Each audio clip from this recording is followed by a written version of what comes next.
Olá, boa noite, pessoal. Sejam bem-vindas, sejam bem-vindos ao seminário sobre o transporte público em Ponta Grossa. Um novo sistema é possível.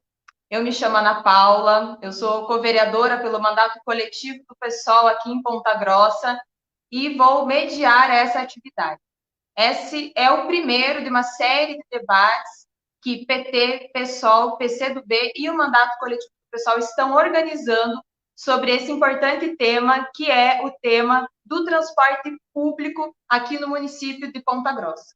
Sem dúvida, um assunto que afeta a vida da maior parte dos pontagrossenses que dependem desse serviço para poder existir, sobreviver aqui no município. Então, eu gostaria de, nesse primeiro momento, agradecer a presença de todos e todas que nos acompanham aí pelas páginas dos partidos e do mandato coletivo.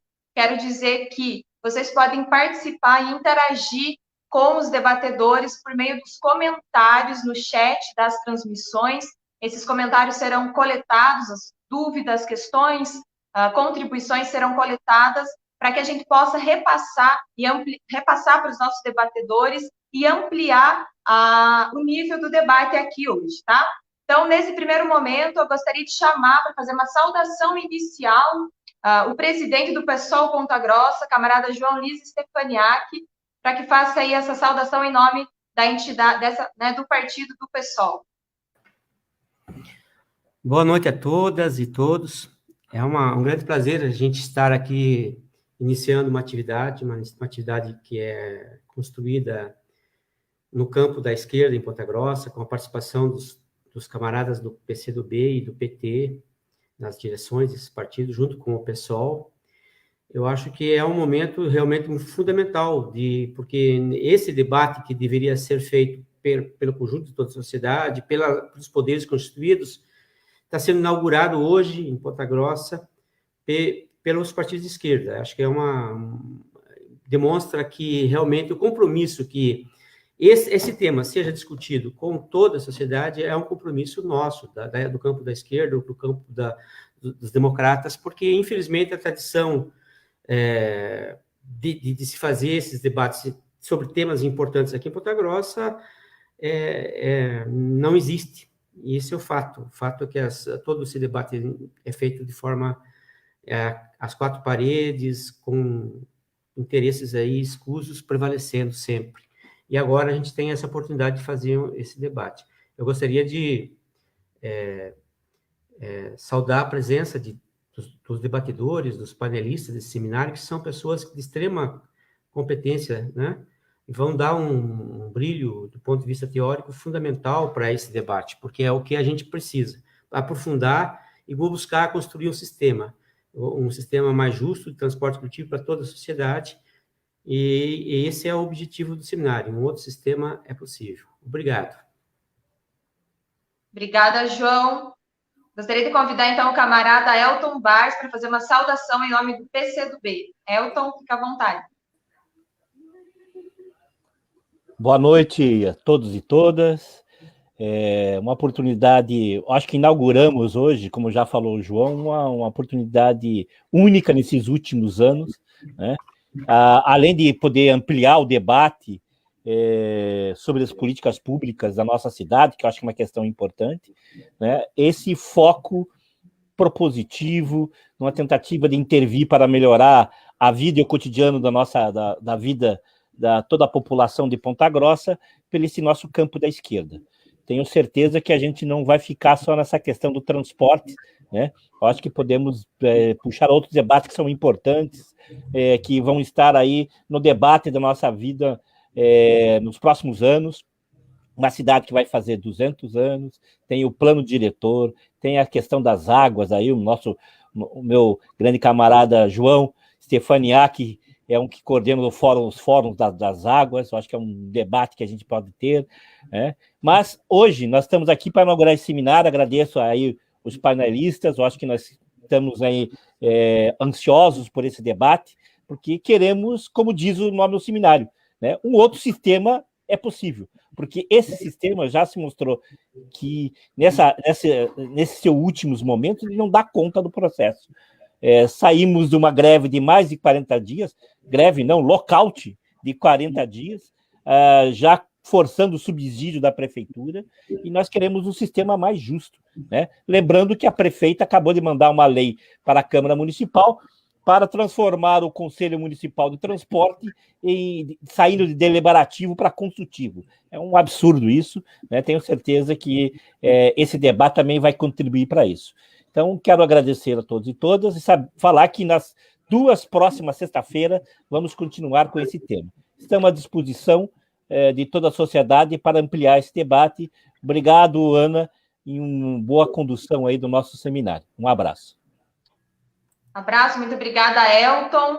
Agradeço a presença das representações das entidades organizadoras e gostaria de convidar, então, para fazer a sua fala inicial e já agradecer a disponibilidade de estar presente aqui nessa atividade tão importante, na estreia, né, desse seminário sobre transporte público aqui em Ponta Grossa. Gostaria, então, de chamar o professor Mauro Zilbovícios, que é professor da Escola Politécnica da Universidade de São Paulo e coordenador do curso de Engenharia de Produção. Além disso, o professor foi diretor da Companhia de Engenharia de Tráfego, diretor do Departamento do Sistema Viário e secretário interino de Serviços e Obras de São Paulo, na gestão da querida Luísa Erundina. Professor Mauro, seja muito bem-vindo, a palavra é sua. Bom, vocês me ouvem? Vocês estão me ouvindo bem? Sim, ouvimos, perfeitamente. Legal. Infelizmente, toda intervenção hoje em dia começa com essa frase, vocês me ouvem? Mas primeiro eu quero agradecer muito o convite da Ana Paula, do Ismael, que entrou em contato comigo. Enfim, eu vi agora a importância dessa atividade ser feita pelos 3 partidos juntamente. Acho que é uma iniciativa muito interessante, e numa situação em que, pelo que eu entendi, a cidade está próxima de uma nova contratação de serviço, ou pelo menos de uma licitação. Enfim, temos uma oportunidade de mudar, pelo que eu entendi. E eu pensei falar um pouco sobre a minha experiência nesses sistemas de transporte. Eu não conheço detalhes sobre o sistema de transporte de Ponta Grossa. Acho que eu vou aprender muito nesse debate, mas eu queria levantar alguns pontos que eu imaginei que podem ser interessantes. Recentemente foi essa semana, um amigo meu me pediu, um amigo que trabalha nessa área de transporte público e avaliação de sistemas de transporte e tal, numa ONG. Ele me perguntou o seguinte, ele me disse, tem uma cidade que está interessada em contratar alguém, uma consultoria, alguma coisa sobre a planilha tarifária, que quer avaliar se a tarifa está alta, está baixa, tem que ver a planilha. E no Brasil tem 2 referências para calcular o preço do serviço pago pelos usuários, pelos passageiros, que é a tarifa. Tem uma planilha básica há muitos anos atrás, do GEIPOT, do governo federal. Eu acho que veio na virada da ditadura, eu acho que ainda era da ditadura, e bem mais recentemente, há uns 5 anos atrás, se eu não estou enganado, mas por volta disso, uma outra planilha tarifária melhor, que foi desenvolvida pela ANTP, que vocês devem conhecer, a Associação Nacional dos Transportes Públicos, que reúne pessoas e empresas dessa área, né? E eu fiquei falando com e essa pessoa estava me perguntando se eu queria fazer, e eu falei, olha, o meu problema é o seguinte, eu acho que começa errado quem está começando a olhar para tarifa. e é isso que eu queria desenvolver aqui. Eu achei que era interessante começar por isso. A tarifa é uma coisa que a gente define no fim e não no começo. Não começa começando a avaliar se a tarifa, se o diesel, se o motorista, quando pesa na tarifa, o pneu, enfim, todos os itens, que sim, são elementos, salários dos trabalhadores, tudo são elementos de um serviço. Acontece que eu acho que a gente tem que começar radicalmente de outro lado. A gente precisa definir que sistema que a gente quer. O que significa um sistema de transportes, de transporte público numa cidade. E a gente começa a ver que não faz sentido planilha tarifária, mas sim uma planilha de custos do serviço. Então, eu quero começar assim. Primeiro, a gente projeta o serviço. Projeta o serviço dizendo como que tem que ser o serviço. Isso significa que linhas tem que ter na cidade de transporte público. Da onde para onde? As linhas que estão operando estão corretas ou elas foram desenhadas na lógica, por exemplo, do IPK, que é a lógica que prevalece na maior parte das cidades brasileiras. E tem a ver com o IPK, quem não conhece, é o índice de passageiro por quilômetro. O que significa isso? É uma relação, no fim de contas, entre a receita e a despesa. O passageiro, né, nessa lógica, é a receita. Ele responde pela receita, ele paga a tarifa. E o I é o índice, o P é o passageiro, e o K, embaixo da fração, IPK, é passageiros dividido por quilômetros. E os quilômetros têm a ver com o custo. Então, significa o seguinte: tem linhas melhores e piores, do ponto de vista da receita e da despesa. Uma linha qualquer, em Ponta Grossa, em São Paulo, em qualquer lugar, ela é avaliada pela a distância que é percorrida, que tem a ver com o custo, não é só a distância, mas quantos ônibus você vincula a essa linha e, portanto, o número de veículos define a necessidade, as frequências, os intervalos de partida. Se você quer um serviço com várias partidas, com por exemplo, um tempo de espera menor nos pontos, você precisa ter mais veículos fazendo a linha. Agora, uma linha em que, por exemplo, na cidade de São Paulo, vocês podem imaginar uma cidade que tem uma linha que tem mais de 40 quilômetros de ida, que vem da cidade de Tiradentes, o extremo leste. Aliás, não é o extremo, tem mais depois dela, mas está na ponta leste da cidade e vai ao centro, em praticamente 40 quilômetros. E em 40 quilômetros em que as pessoas dentro do ônibus são as mesmas, porque entre a cidade de Tiradentes e o terminal Parque Dom Pedro, que é o centro de São Paulo, a rotatividade de passageiros pagando tarifa é muito pequena, porque as pessoas vêm da área dormitório, que é a cidade de Tiradentes, para trabalhar no centro. Essa linha é muito ruim do ponto de vista, ruim entre aspas, né, do ponto de vista da relação receita-custo. A outra linha, por exemplo, que vocês devem imaginar, que percorre a Avenida Paulista, em São Paulo, é uma linha muito curta e que tem passageiros entrando e saindo o tempo todo. Porque todo o trajeto dessa linha tem passageiros de interesse para entrar e para sair do ônibus, que tem pontos de interesse no trajeto.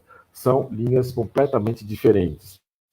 Se a gente definir um sistema pelo IPK, isso vai significar definir um sistema em que o interesse privado, que se regula pela relação basicamente receita custo, ele vai estar interessado na linha na Paulista e nunca na linha que eu descrevi da cidade Tiradentes, do extremo leste de São Paulo, para ficar mais simples. Então, agora, isso não significa que essa linha é boa ou ruim do ponto de vista do interesse público. E é isso que acontece em grande parte das cidades, inclusive era isso que acontecia lá atrás, já faz tempo, no governo Luiz Erundina em São Paulo, em que a gente entrou e a cidade era dominada pelas empresas que, por sua vez, desenhavam as rotas, os trajetos, para ter linhas lucrativas. Claro, depende da tarifa, porque elas arrecadam tarifa, mas, dada uma tarifa única, quem arrecada mais tarifa é quem tem mais passageiros rodando dentro do ônibus. Eu imagino que vocês estão acompanhando. Mas o custo não tem a ver com o número de passageiros. O custo tem a ver com a extensão da linha, com o número de ônibus que você vai colocar, e, portanto, os trabalhadores, quantos motoristas, quantos cobradores, a estrutura de base que você precisa ter para manter os ônibus em condições de rodagem, de limpeza, de manutenção, etc. Então, eu estou tentando rapidamente dizer, no começo, no princípio, é o sistema, e o poder público não pode abrir mão de desenhar o sistema. Se ele vai contratar alguém para operar ou não, é uma segunda, ou, na verdade, uma terceira ou quarta decisão, porque a primeira é o que a cidade precisa, e o que a cidade precisa ser expresso no desenho das linhas, nas frequências, portanto, nos equipamentos e nas pessoas que vão ser, simplificando, né? E na definição muito importante dos indicadores do serviço. É uma coisa que na iniciativa privada, na gestão privada, é uma coisa hiper comum, como se fala, o nível de serviço.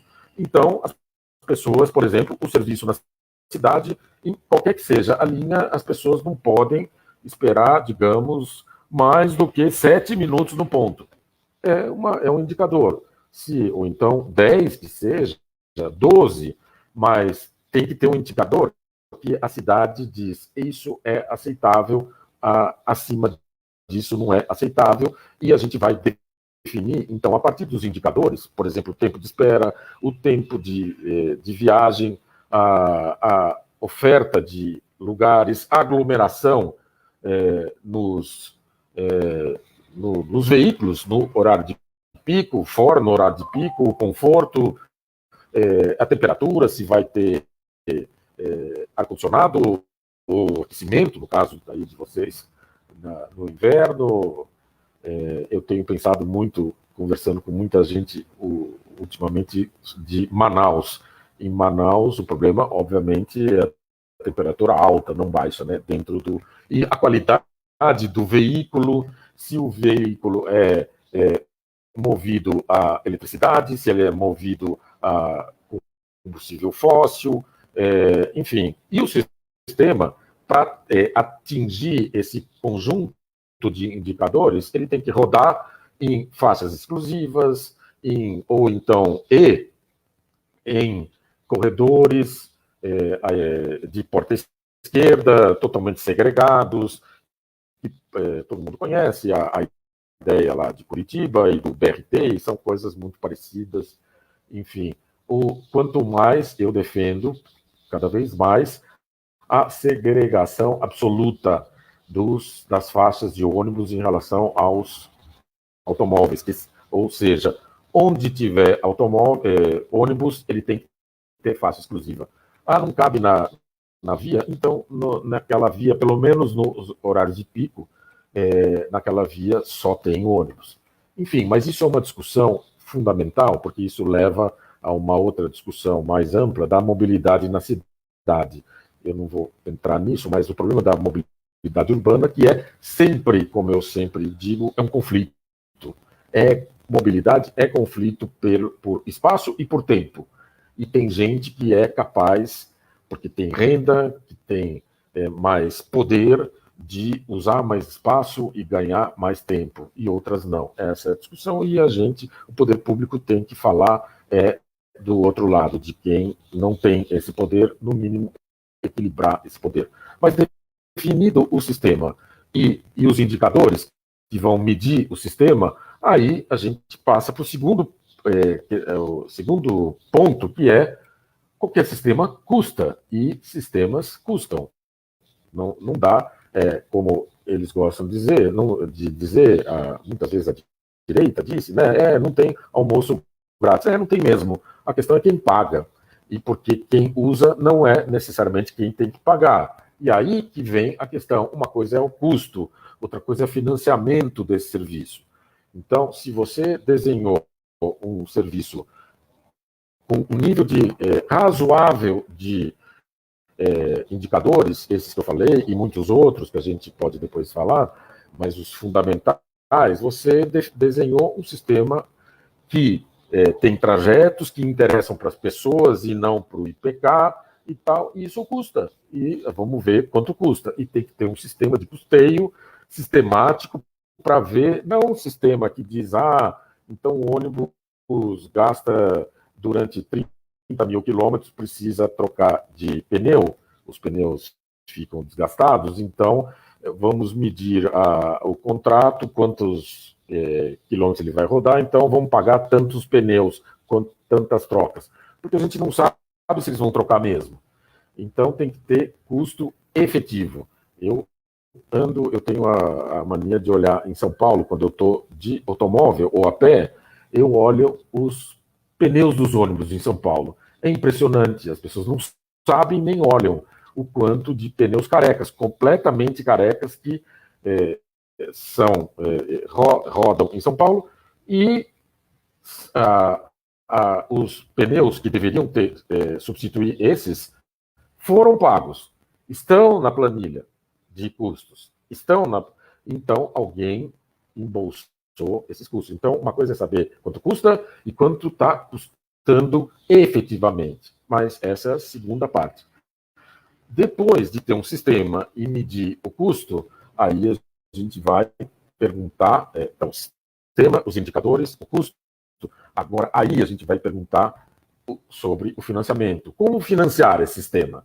Então, por exemplo, como é a maior parte das cidades do Brasil, é 100% usuário que tem que pagar, a tarifa é 100% responsável por financiar todo esse sistema, é absolutamente impossível, pela minha experiência, cobrar do usuário aquilo que vai financiar um sistema de boa qualidade. Custa mais do que o usuário médio, ou, enfim, de qualquer cidade do Brasil. Umas são mais ricas, outras menos, não dá para pagar. Então, se você pega o custo de um sistema bom e divide pelos usuários, você pode chegar à conclusão que deveria custar, sei lá, R$15 por passageiro. Só que essa conta é absurda, errada, e simplesmente não deve ser feita. Porque dividir custo por passageiro não indica nada. Só diz quanto seria a tarifa se eles pagassem. Mas se a gente chega à conclusão que a tarifa é R$15, eles não vão andar, porque a maior parte da população não é capaz de pagar R$15. Estou chutando um número. Então você vai diminuir a tarifa. Com essa tarifa, não dá para financiar o sistema que a gente, mesmo que seja um sistema bem controlado, com os indicadores, com auditoria de custos e tal, porque eles custam. E isso acontece pode ser, é importante o que eu vou dizer, porque quando você tem empresas privadas operando linhas de baixo IPK, o que acontece? A remuneração é baixa mesmo, por isso que eles ficam pressionando de noite os prefeitos para aumentar a tarifa. E esse é o grande dilema do prefeito. Eu vivi isso ao lado da Luiza Erundina de noite, numa época, veja, em que vocês nem eram nascidos, a maioria, em que no nosso governo lá, a gente enfrentou 30% de inflação ao mês. Então tinha que aumentar a tarifa rigorosamente a cada semana, porque os custos subiam também, e os salários dos motoristas e tal. Aliás, parênteses só rápido, como que se privatizava todas as linhas antes de nós, e as linhas de IPK muito ruim, nenhum empresário queria operar. Como é que se operava? Com a Companhia Municipal de Transportes Coletivos, na época chamada CMTC. Para que servia essa empresa estatal? Ela era fundamental no sistema. Ela ficava com prejuízo, com as linhas, entre aspas, ruins para os... Então, esse negócio não tem sentido nenhum, porque estruturar o sistema por IPK está totalmente errado e por tarifa também está errado. Então, seguindo a mesma lógica. Primeiro o sistema, depois os indicadores, depois o custo, depois o financiamento. E como é que vai financiar? Foi pensando assim que lá naquela época a gente pensou, mas por que a tarifa não pode ser zero? E pode desde que a gente consiga um financiamento. E o financiamento desse sistema, de sistema que custa, a gente precisa arrecadar de quem pode pagar, e não é o usuário.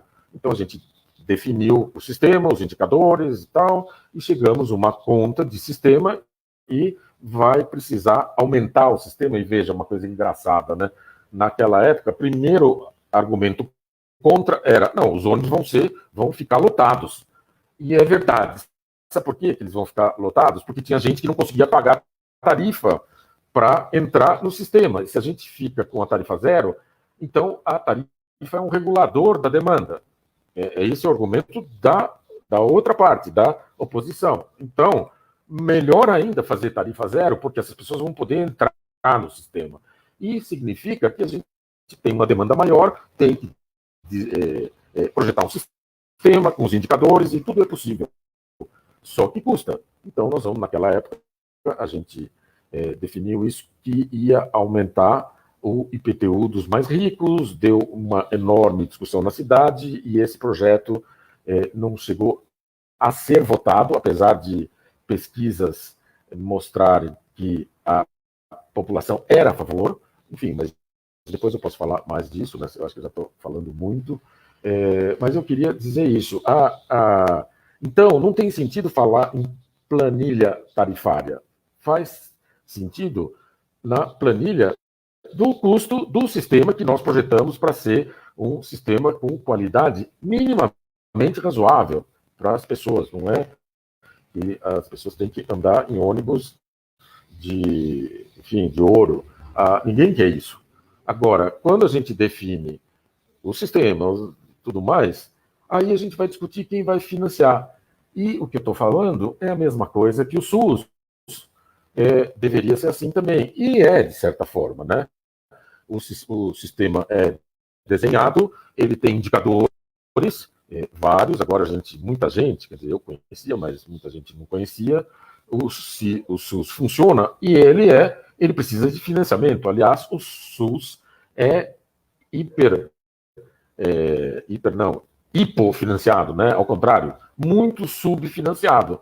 E por isso que ele não é bom em algumas áreas, porque o sistema que foi projetado não é financiado como deveria. Agora, não é o usuário que vai pagar o SUS. E é a minha posição, de outras pessoas, porque que é o usuário que tem que pagar 100% do sistema. Pelo menos, algum nível de subsídio faz sentido. Só quero terminar dizendo, por exemplo, em Paris, há muitos anos, há décadas, a conta do sistema é dividida em três, né? Na tarifa, que financia 1/3 do sistema, 1/3 é o Tesouro Nacional da França, e 1/3 são os empreendedores, as lojas, o comércio, o serviço de Paris, que pagam porque o sistema de transporte traz os trabalhadores e os clientes no comércio. Então, é lógico que eles paguem. É só ver uma greve, como vocês parecem que tiveram agora recentemente. Não são só os trabalhadores, os pagantes de tarifa que são afetados, né? A cidade inteira é afetada, então é bom que a cidade mantenha o sistema em boa condição, né? Eu não sei se eu falei, se eu cumpri o tempo, mas eu queria dizer isso, assim, uma questão de método. Quando a gente faz isso, e depois eu posso entrar em mais detalhes sobre o próprio, como a gente define o sistema e essa história do IPK, se for necessário, e mostrar que o passageiro é uma receita do sistema e não um custo.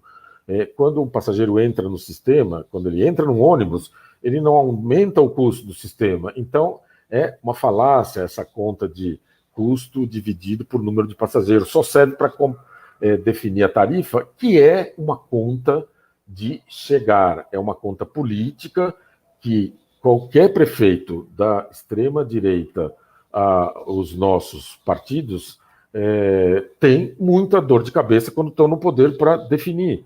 E por isso que a gente chegou à conclusão naquela época que a melhor saída era fazer o sistema de transporte de mobilidade urbana de São Paulo como o SUS, que, aliás, estava na infância, né?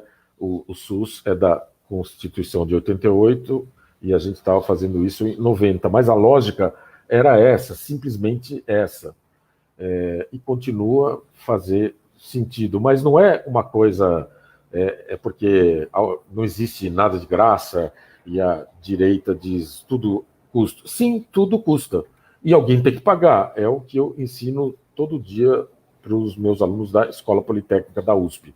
O problema é quem vai pagar, e não necessariamente o indivíduo que entra no ônibus é o cara que tem que pagar. Assim como não é o cara que entra na UTI, ou no hospital, ou na AMA, enfim, no posto de saúde, por que é ele que tem que pagar e não os ricos? Essa, na verdade, é uma discussão fundamental que chega à reforma tributária para valer, não essa que foi colocada semana passada, que nem tem sentido discutir, mas alguém tem que pagar, de fato, alguém tem que pagar. Então vamos discutir quem. E para fazer, e eu acho que quando a gente só para terminar, quando a gente está à véspera da prefeitura contratar um novo, a gente pode abrir um jogo de debate muito interessante.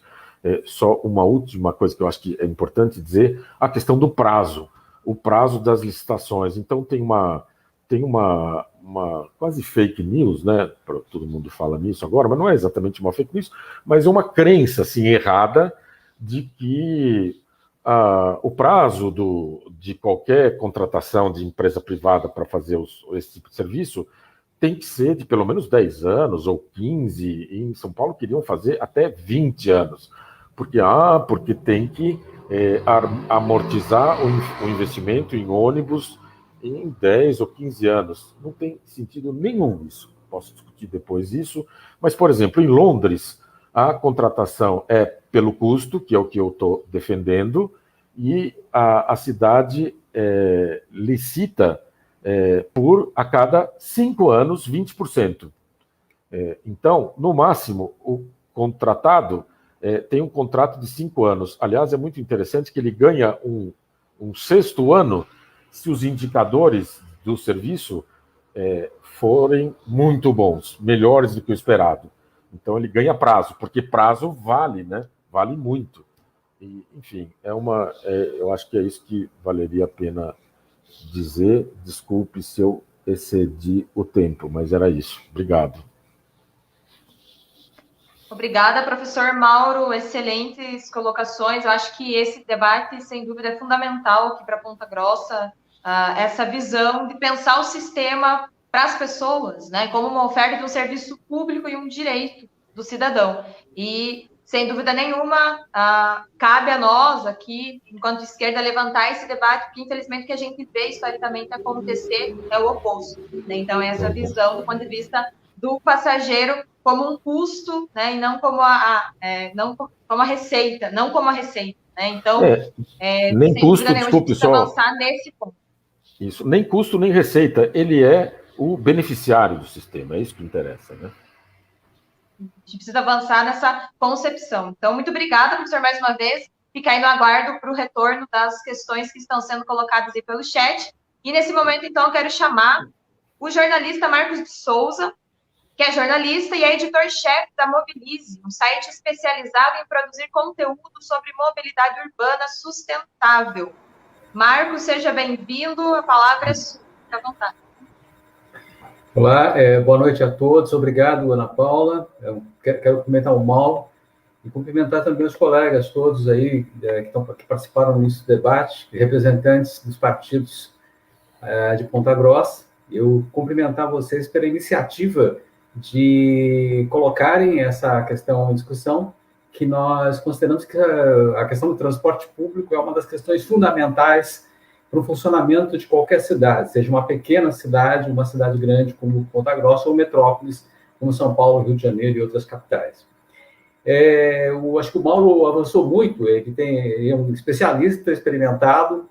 Eu acompanhei um pouco a experiência dele quando eu trabalhava na Folha de São Paulo e, enfim, foi possível entender o que estava acontecendo, inclusive a surra que a gestão da prefeita Luísa Oliveira levou. Quer dizer, houve uma campanha intensiva contra uma porção de ações que aquela gestão estava desenvolvendo,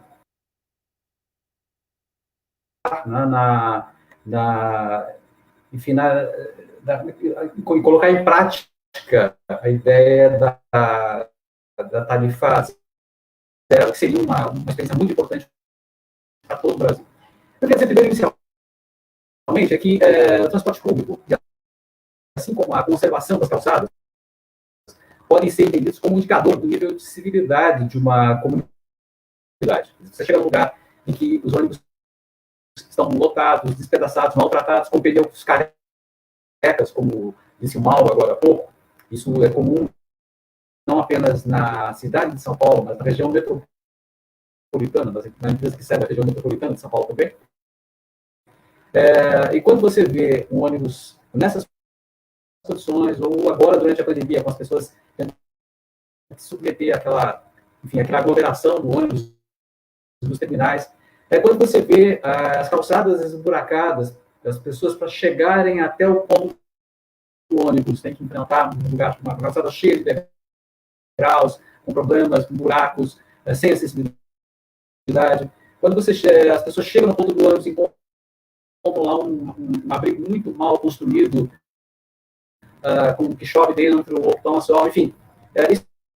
Isso é indicativo de que há ali um desprezo do poder público para as pessoas que utilizam o ônibus. O ônibus, infelizmente, no Brasil, já participei de vários debates em que secretários de transporte consideram o ônibus como um modo de transporte para a pessoa pobre. Na verdade, o ônibus teria que ser o ônibus, o metrô, o trem, o bonde, são veículos que permitem que as pessoas circulem pela cidade, tenham acesso a todos os serviços da cidade. Quando você impede uma pessoa de utilizar um ônibus, utilizar o transporte público, na prática você está impedindo que ela tenha acesso aos serviços, seja aos serviços médicos, à diversão, a ir a um parque, a ir a uma escola, ou até a trabalhar em muitas circunstâncias. Então é muito comum você ter pessoas que vão a pé ao trabalho pela falta de condições de pagar o transporte público. Nós, do Mobilize Brasil, enfim, nós trabalhamos com informação, nós fazemos todos os anos uma pesquisa que faz a comparação entre a renda média de cada cidade e a tarifa básica de transporte público nessas cidades. E comparamos cidades brasileiras com cidades de todo o mundo.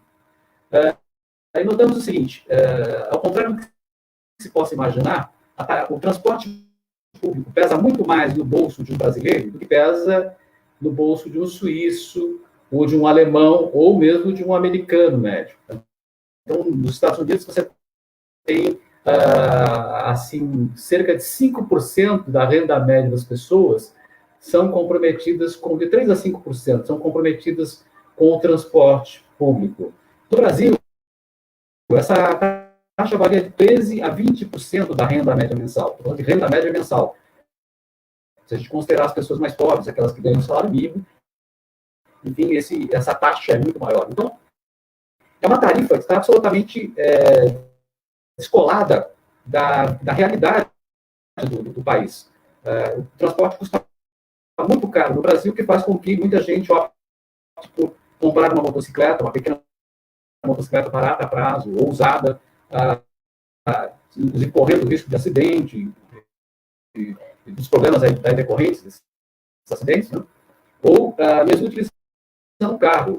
Frequentemente, para muitas pessoas, sai mais barato utilizar um automóvel para ir voltar do trabalho do que utilizar o transporte público, dependendo da cidade, dependendo de quantas pessoas viajam no carro com a pessoa. Então, hoje no Brasil inteiro, nós temos cidades em todos os portos com problemas de financiamento do transporte público. Por quê? Porque as pessoas estão deixando de usar o transporte público e passando a utilizar o carro de aplicativo, a motocicleta, a bicicleta ou indo a pé, frequentemente. E temos também a situação piorada pela pandemia. O medo dos contágios que a pandemia nos impõe, né, faz com que as pessoas prefiram viajar sozinhas. Então, as pessoas estão realmente fugindo do transporte público e está fazendo com que, em muitas cidades, as empresas desistam dos seus contratos, abandonem as cidades, e as cidades que estão ficando sem transporte público. Eu sei que Ponta Grossa enfrentou uma greve recentemente, uma greve com características de lockout, enfim, que, no fim das contas, e que se repetiu isso em muitas cidades do país, que fez com que as prefeituras acabassem tendo que atender às demandas dos empresários que atuam nessas localidades. Bem, eu queria avançar um pouquinho, discutir uma coisa que talvez seja fundamental. Nós estamos no ano de 2021, o ano que vem nós teremos eleições nacionais.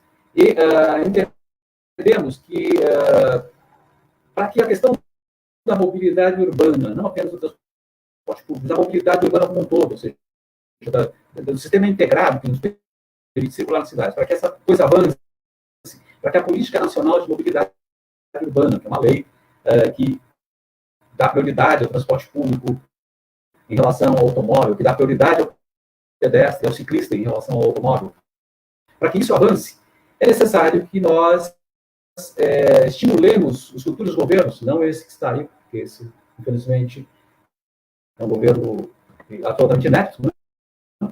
Que nós estimulemos os futuros governos a assumirem a sua posição de colocar em prática aquilo que está escrito na Política Nacional de Mobilidade Urbana. Por motivos vários. Um dos motivos, óbvio, é para que as cidades possam funcionar e para que as pessoas possam ter acesso à cidade, acesso aos serviços da cidade, como eu já falei. Mas há uma outra coisa, que é a questão ambiental. Não é possível nós vivermos em cidade que a maioria das pessoas se desloca em automóvel movido a combustível fóssil, congestionando as ruas, provocando ruído, provocando acidente, enfim, transformando a cidade em pistas de automóveis.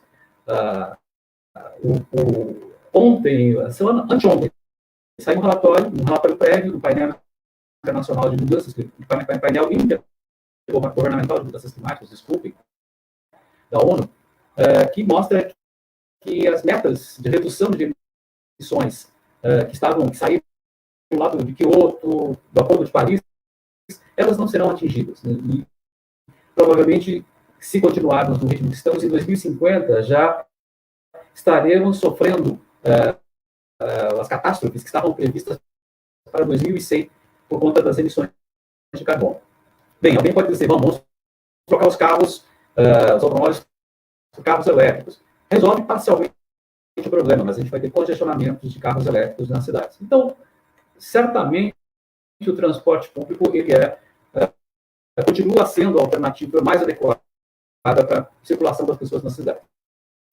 E nós imaginamos que o transporte público hoje, nós continuamos trabalhando com um modelo que foi gestado lá nos anos 80 do século passado, quando hoje nós temos tecnologia, quando nós temos a possibilidade de colocar aplicativos que podem fazer interação entre vários modos de transporte, permitindo que, por exemplo, uma pessoa eventualmente possa fazer um trecho da sua viagem diária, saindo de casa num carro de aplicativo até um terminal de ônibus e lá seguir com o ônibus. Ou usar uma bicicleta compartilhada que ela utilize como a partir desse mesmo aplicativo e integrado com a tarifa do ônibus, de forma que ela saia de casa, percorra lá 2, 3 quilômetros até o terminal de ônibus, ou metrô, ou trem, e lá ela siga pelo transporte de massa.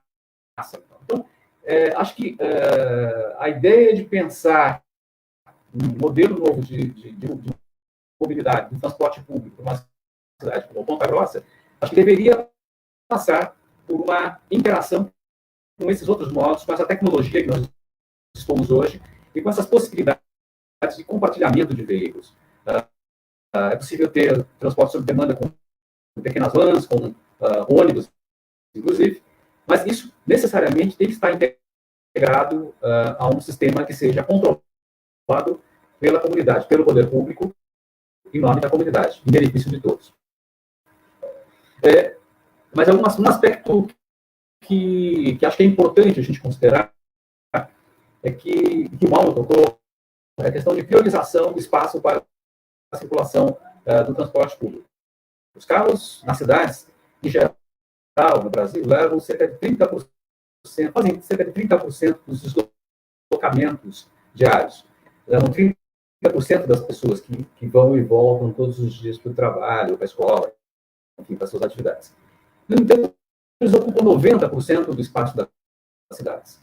Então, tem um desequilíbrio enorme aí, todos nós, sejamos nós usuários de automóvel, ou de bicicleta, ou de transporte público, todos nós estamos pagando por essa infraestrutura que atende a muito pouca gente. A eficiência dessa circulação de automóvel, com a média brasileira em torno de 1,3 passageiros por automóvel, ela é muito baixa em relação a um ônibus, em que você pode transportar confortavelmente 50 pessoas, ou um ônibus articulado, e você consegue transportar uma centena de pessoas com bastante conforto.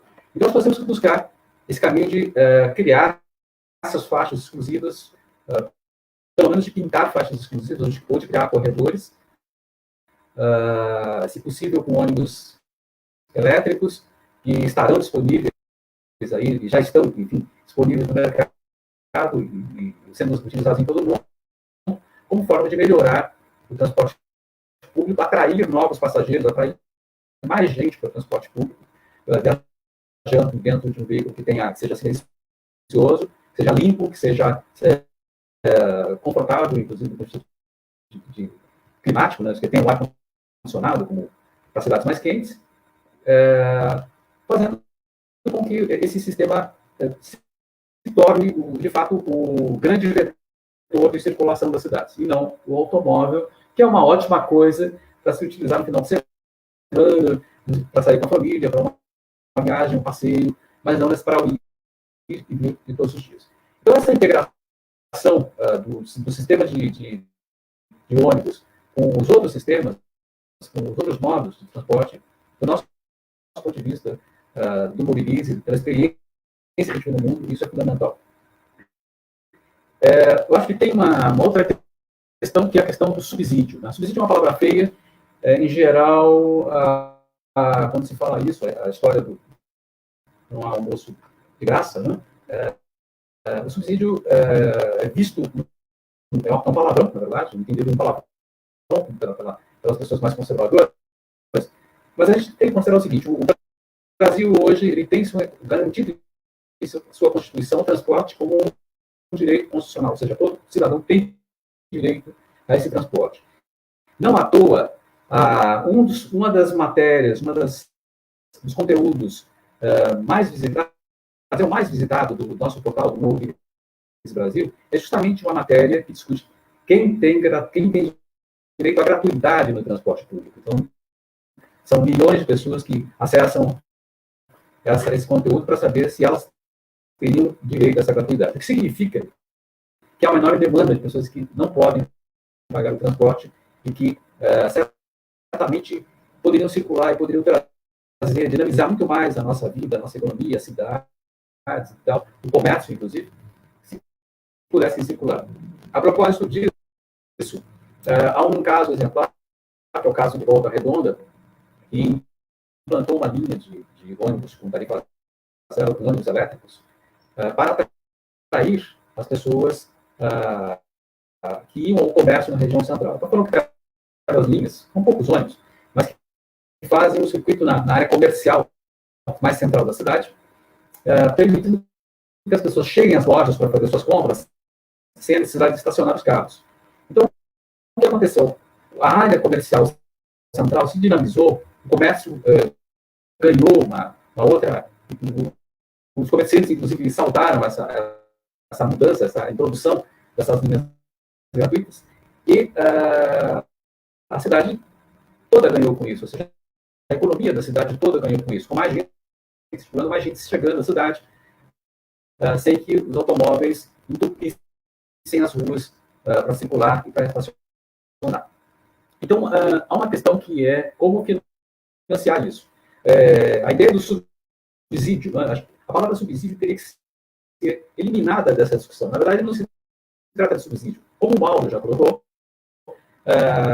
ninguém paga pelo menos aqui em São Paulo, eu não sei como é em Ponta Grossa, ninguém paga pelo pacote de lixo que entrega a cada dia ou a cada 2 dias para o coletor de lixo. Né? Então, eu tenho lá um pacote pequeno de lixo ou uma grande quantidade, eu não vou pagar nada por isso.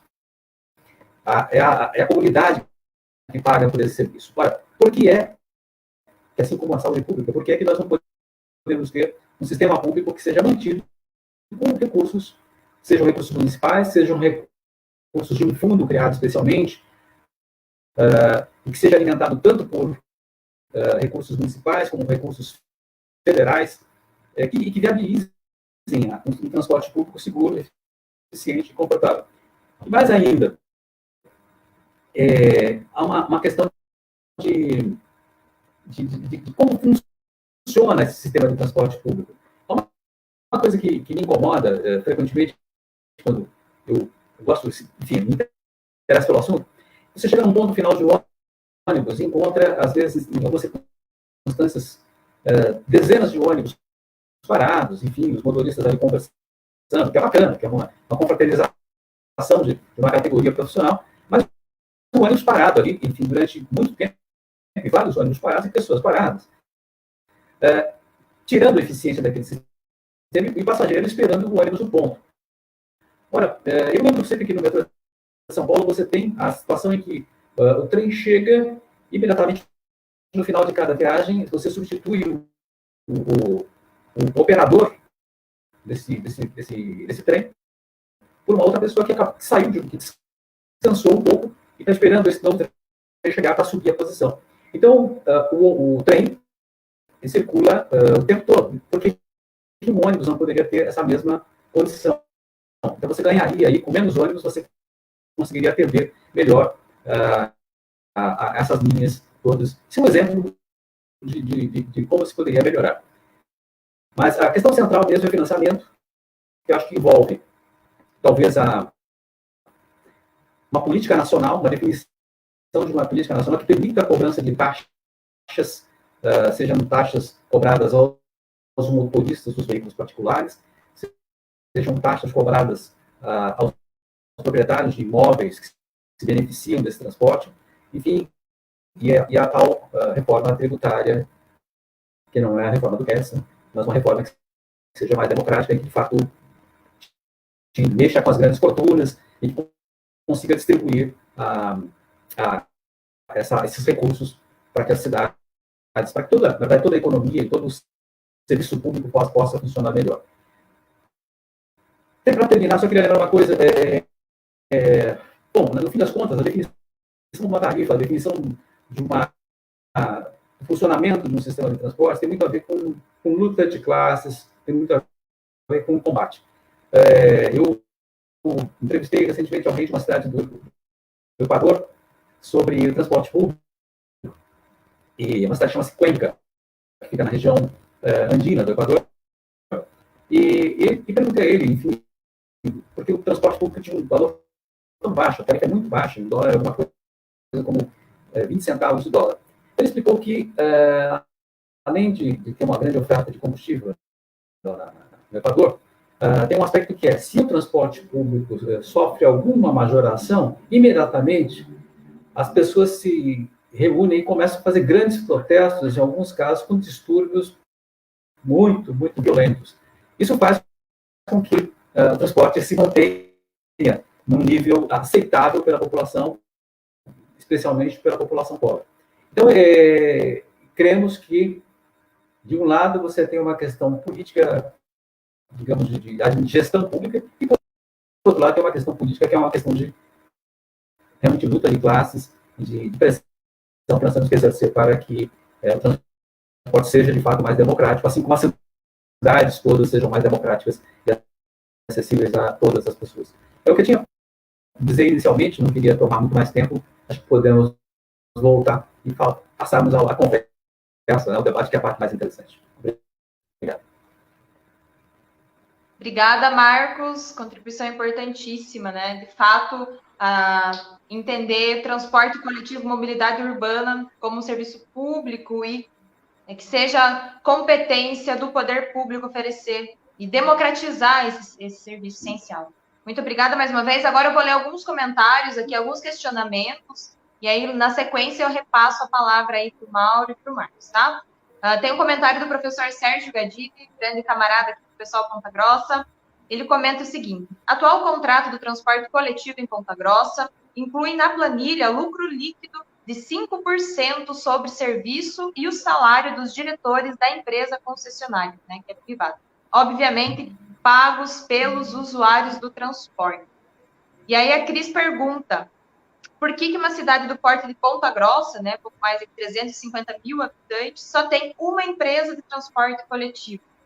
E aí a Simone questiona, quanto tempo, em média, as pessoas aguardam um transporte público em Ponta Grossa? Né? Esse dado mais específico aí sobre Ponta Grossa, a informação que a gente tem, entre os terminais centrais, em torno de 10 minutos, e as demais linhas chega a 20, 25 minutos. Né? Essa é a informação que nós temos.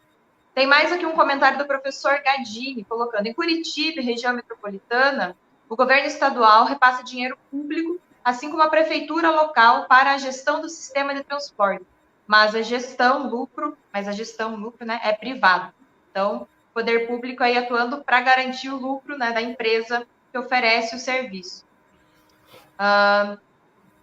Temos aqui também mais uma pergunta do Guilherme Mazer, co-vereador aí do mandato coletivo do PSOL. Qual seria o impacto nos setores da economia caso o custo do serviço não caísse sobre o usuário? Então, a gente tem até agora aqui essas questões, deixa eu ver se eu tenho alguma outra aqui que chegou enquanto eu estava falando. Da Simone Nuremberg. Transporte urbano coletivo deve ser financiado da mesma forma que o SUS. Da mesma forma que o SUS é financiado. Né? Acho que foi aí um dos recados dados aí na fala, né, dos nossos painelistas. Bom, até o momento a gente tem essas questões, eu posso repassar nesse momento a palavra aí para o professor Mauro e na sequência o professor Marcos, pode ser? Desculpa, jornalista Marcos, pode ser?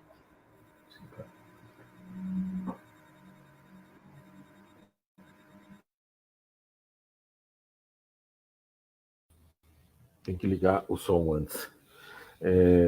Primeiro, queria mencionar uma coisa que o Marcos falou, que eu não falei só porque eu não tive tempo, mas que ele tem toda a razão. A gente precisa pensar. Eu comecei a falar e disse que era um outro assunto, mas é o mesmo assunto. Quer dizer, a questão da integração dos modais, de integração da bicicleta, por exemplo, da ida o que até os técnicos, os americanos falam da última milha, né? O último pedaço do transporte, que é, em geral, da casa da pessoa até o terminal onde ele vai tomar o transporte coletivo, ou na ponta do final do terminal até o local de trabalho, enfim, para onde. Então, integrar isso com bicicleta que possa ser guardada no terminal deve ser pensada, sim. Anteontem, uma jornalista do Ceará me perguntou por que estava caindo o número de passageiros nos sistemas de transporte em Fortaleza, e ela viu que em várias capitais do Brasil, inclusive São Paulo, tem caído o número de passageiros. E não só na pandemia. Antes da pandemia já tinha essa tendência, e ela me perguntou por que eu achava que estava acontecendo isso. Eu falei, olha, tem várias... Eu não tenho certeza, mas eu acho que tem várias explicações, e isso, eu acho que com isso eu vou responder alguns comentários. Que a tarifa está alta. A tarifa está sempre alta em relação ao que a maioria da população pode pagar. E ela, eventualmente, ela é baixa em relação ao financiamento do sistema. Então, às vezes, mesmo que você tenha uma empresa, suponha, eu estou abismado agora com essa informação de que só tem uma empresa operando todo o sistema de Ponta Grossa, mas mesmo que você tenha uma empresa que faça tudo certinho e troque os pneus na hora e gasta e tal, se a gente financia só com a tarifa que a população pode pagar, provavelmente várias linhas, é isso que eu tentei mostrar, elas não se sustentam. Por isso que em São Paulo, desde a década de 40 do século XX, inventaram uma empresa estatal, não porque eles achavam que era um governo de esquerda que estava estatizando o sistema, uma parte dele, pelo menos, mas justamente para abrir espaço para o lucro, para as empresas, porque senão não era possível ter um sistema, senão a CMTC não fizesse isso. Então a gente precisa pensar bem. Agora, um dos problemas é a tarifa é alta, sim. Outra, existe de fato uma concorrência com os aplicativos, porque o sistema não é só caro, como ele é ruim, né? Em geral, ele é ruim, o tempo de espera, a limpeza do ônibus, o tempo da viagem, todos esses indicadores que eu comecei a levantar, eles são ruins, definem um sistema de nível de serviço ruim. Então, pelo menos até um certo ponto, em São Paulo, por exemplo, a tarifa é R$ 4,40. Se você pega um carro de aplicativo em 3 pessoas e você anda 3 vezes isso, então você vai pegar perto de R$ 15, dá para dividir um carro de aplicativo e chegar antes, com mais conforto, enfim, por isso se perde passageiros. E também se perdeu muito passageiro na época antes da recessão pelas motocicletas, que é uma situação muito complicada, porque o motociclista é uma pessoa que vai morrer com uma probabilidade muito grande, numa cidade, pelo menos como São Paulo, que morre pelo menos um por dia em São Paulo, mas é mais barato, ou pelo menos no nível, mesmo com os juros altos em financiamentos a longo prazo, muitas pessoas conseguiram sair do ônibus e pagar financiamento de motos com poucas tarifas, né? Então, como fazer isso? Como enfrentar isso?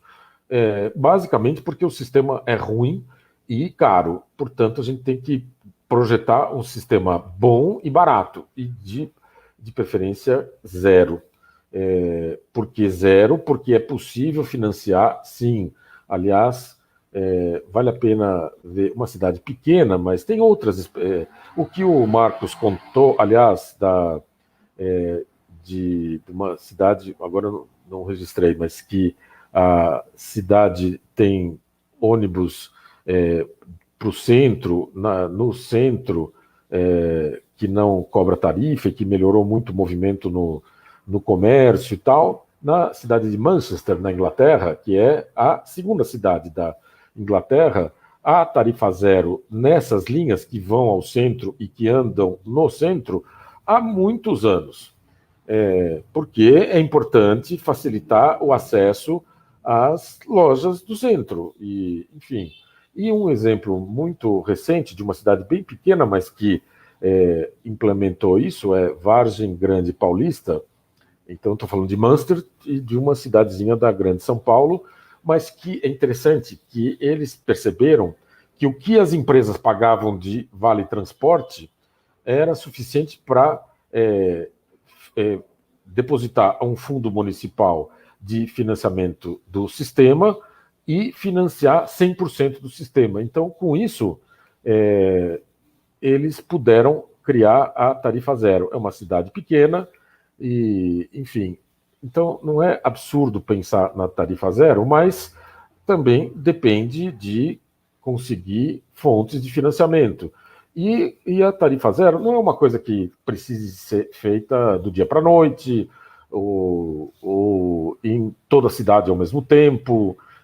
Se você pensar, por exemplo, nos corredores BRT que fazem a ligação troncal, como se fala na língua dos transportes, e alimentado por outras linhas, essa linha pode ser de tarifa zero, bem definida, com, como eu disse, indicadores bons, com o sistema com número de ônibus adequado, frequências, lotação no horário de pico aceitável e assim por diante. É uma questão de...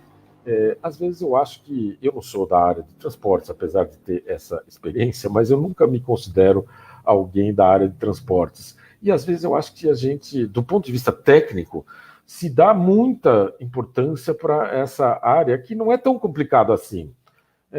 Qualquer pessoa pode entender, eu estou tentando explicar aqui, eu acho que as pessoas devem estar entendendo. O problema tem muita fumaça, muita coisa que se coloca, e não por acaso, nessa discussão da tarifa, do sistema, das empresas privadas, e mesmo na área de alguns tecnocratas da área, que diz, não, isso é muito complicado, a planilha e tal. Por exemplo, se a gente contrata uma empresa para prestar serviço, deve ser considerado que ela tem uma remuneração pelo capital, não o salário do diretor, que não tem sentido colocar numa planilha de custos. Mas se alguém colocou capital, faz sentido dizer que tem uma remuneração do capital, até da prefeitura, se ela põe capital. Agora, esse sistema não é tão complicado assim. Eu repito, se vocês vão discutir a renovação do sistema, por que não pensar, inclusive, na possibilidade de alugar os ônibus e só a prefeitura operar ônibus que não são dela? É uma possibilidade. Não precisa ser a contratação de empresas como pelo menos do começo do século XX. Em São Paulo tem empresas desde o começo do século XX operando o sistema, e são sempre as mesmas. A gente pode pensar outras coisas, porque não é tão complicado assim. Nem operar, nem projetar, nem operar.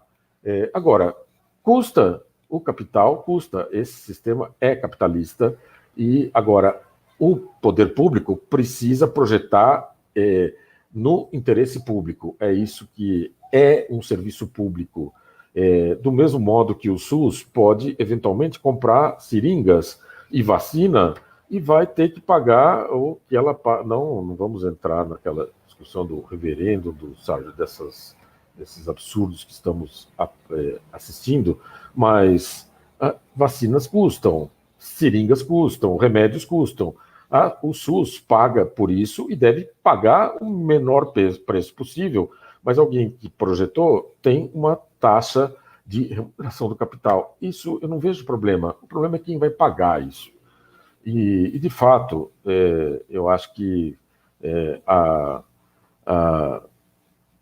não tem almoço grátis mesmo, não tem. Esse argumento não muda nada no que a gente está... Tarifa zero não significa almoço grátis, alguém vai pagar. E essa é a lógica de todo serviço público. Aliás, o direito ao transporte público só entrou na Constituição agora, em 2015, faz 5, 6 anos, por uma PEC da companheira Luiza Erundina. Antes disso não tinha nem aquela coisa que, pelo menos em São Paulo, escreveram direito do cidadão, dever do Estado, não era assim. Agora é. Então, o Estado tem que prover igual o SUS. É isso que eu tenho falado. Eu acho que eu, junto com isso, devo ter respondido algumas coisas. Se faltou, por favor, insista. Obrigada, professor Mauro. Acho que essa última frase, né, que agora é válida, né? Direito Sim. nosso do cidadão e dever do Estado. Acho que a partir disso a gente precisa avançar nesse debate que vai acontecer aqui em Ponta Grossa. Eu só esqueci de vou colocar uma última questão. Desculpa, Aí, só, não sei se... Ana, eu queria falar só uma coisa. A história dos ônibus elétricos e das emissões. É uma vergonha que isso não entre nas contratações recentes pelo país. Esses ônibus estão disponíveis. A eletrificação dos ônibus é muito mais fácil do que do automóvel, porque o ônibus tem espaço para bateria. O problema tecnológico é do tamanho da bateria no automóvel. No ônibus não tem esse problema. Não tem problema de carregar a bateria, porque isso pode acontecer por indução dentro do trajeto, porque o ônibus sempre no mesmo lugar, anda no mesmo lugar, não tem a liberdade do automóvel, que vai onde quiser. É fácil e o problema é que custa. Em São Paulo, resolveram, nesse contrato absurdo que foi feito, dá mais de 15 anos para renovar a frota. Eu provavelmente não estarei aqui para ver isso, mas é possível, eu acho, estou dizendo isso para vocês, colocarem isso na pauta, porque é fundamental, melhora não só a emissão, melhora o barulho, a poluição sonora, os motoristas vão trabalhar melhor, é tudo melhor. E alguém tem que pagar por isso. É verdade, alguém tem que pagar. É isso. Desculpe. Com certeza, professor. Tem mais um ponto, aí eu coloco aí a professor Mauro, ou se o Marcos quiser também colaborar, que é do João Luiz Stefaniak, que ele coloca: como que seria o encaminhamento de uma licitação pelo sistema de custos? Aí só estou acrescentando mais essa que as demais que eu coloquei inicialmente. Bom, professor Marcos, pode ficar à vontade com suas considerações. Sim, eu acho que o Mauro, de alguma maneira, já colocou aí uma perspectiva, uma possibilidade de você ter uma contratação, que acho que até um colega dele, o Lúcio Gregório, que foi companheiro na época da gestão do transporte em São Paulo, ele cita esse exemplo, que você pode, se você for numa empresa e alugar um ônibus com o motorista, você vai ver que esse ônibus ele fica muito mais barato do que o ônibus que é contratado pela concessão do transporte público municipal.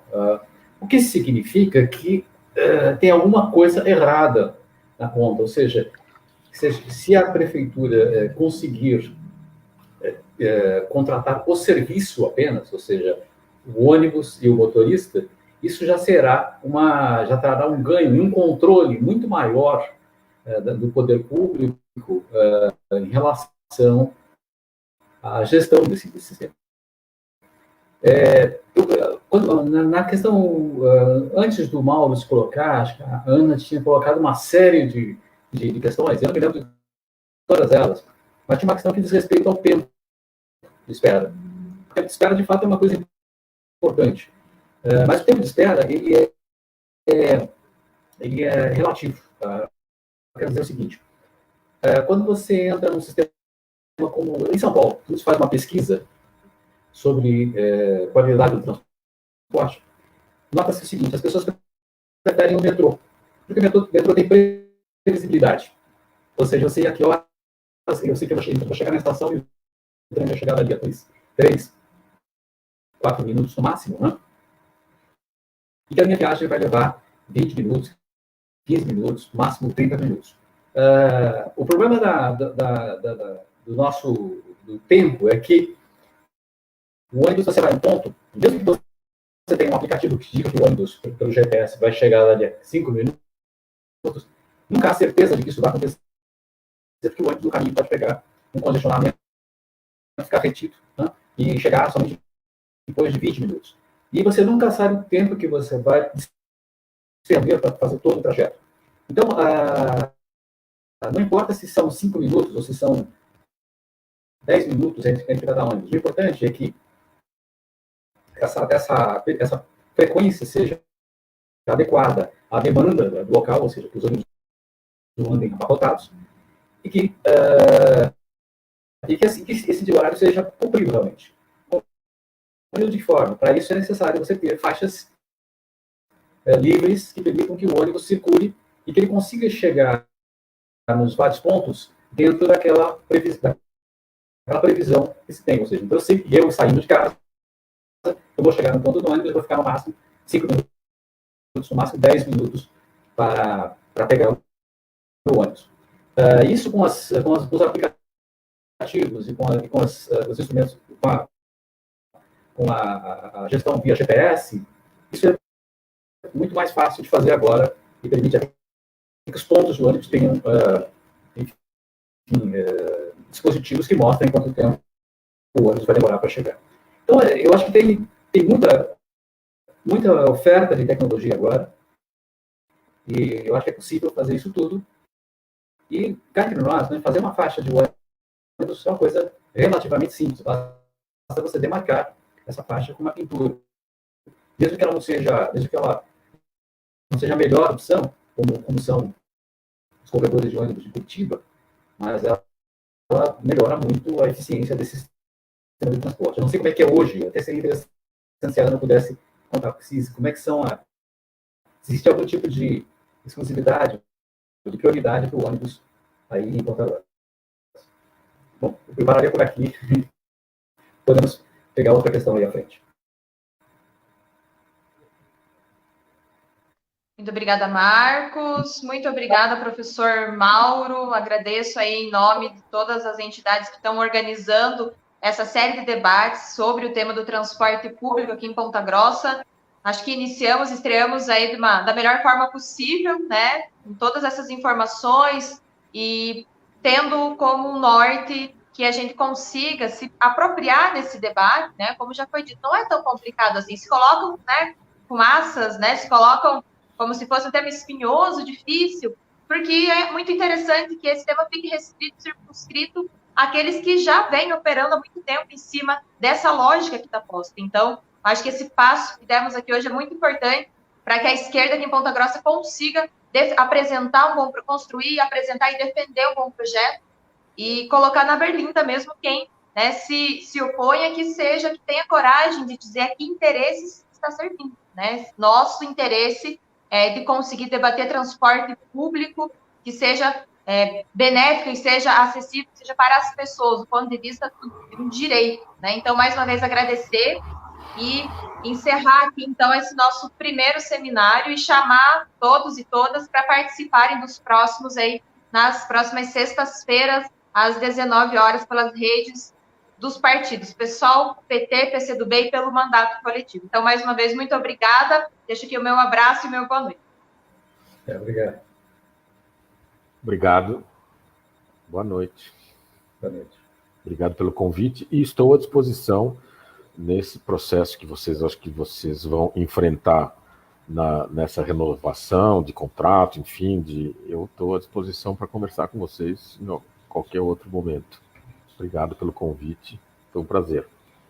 Ana, eu vou só insistir uma coisa, que já que estamos aqui entre companheiros, né, militantes de partido, acho que é importante que, em nível nacional, se elabore uma proposta que permita, porque hoje os municípios sofrem muito, eles têm que administrar um problema, que é um problema que depende, na verdade, de legislações federais. Então, é importantíssimo que agora, na preparação, enfim, das propostas para as eleições federais, que também a gente consiga estabelecer alguma norma, alguma coisa que ajude a criação de um programa nacional de estímulo à melhoria do transporte público. É isso.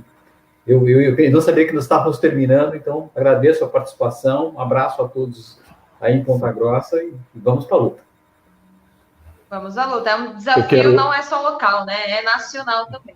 Eu queria, desculpe, já que o Marcos disse isso, ele tem toda a razão e eu assino embaixo do que ele acabou de dizer, e justamente a emenda à Constituição que foi aprovada, o direito ao transporte, precisa ser regulamentado, e é um momento ótimo quando a gente vai ter, eu espero que tenha as eleições no ano que vem, para a gente discutir exatamente isso, como o Marcos levantou, a regulamentação do artigo 5º no que tange ao transporte como direito. Tem tudo a ver com o que ele disse. Obrigado. Obrigado. Boa noite a todos. Boa noite. Boa noite.